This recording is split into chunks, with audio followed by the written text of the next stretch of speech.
அம்மாவுக்கு ஒரே ஒரு வருத்தம் கல்யாணத்துக்கு முன்னாடி, நம்ம பட்டாடை உடுத்தி இருக்கிறோமே அவர் புலித்தோல்ல உடுத்தி இருப்பாரு, நம்ம தங்க நகை போட்டிருக்கிறோமே அவர் ருத்ராட்சம்ல போட்டிருப்பாரு, நம்ம கிரீடம் வச்சிட்டு இருக்கோம் அவர் சட விழுந்த முடியல அள்ளி முடிஞ்சிருப்பாரே அப்படின்னு ஒரே ஒரு வருத்தம்.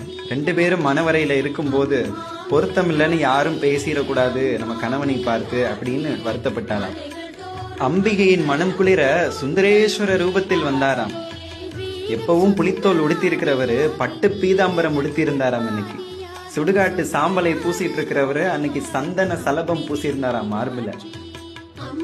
ருத்ராட்சமும் நாகமும் போட்டிருக்க கூடிய கழுத்துல தங்க ரத்தின பதக்கங்கள் போட்டிருந்தாராம்.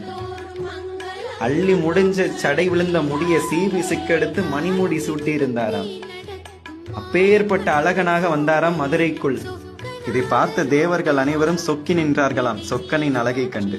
மதுரை மக்கள் மயங்கியே விழுந்தார்களாம் மாப்பிள்ளையின் அழகை கண்டு. அப்பேற்பட்ட புண்ணிய பூமி இந்த மதுரை.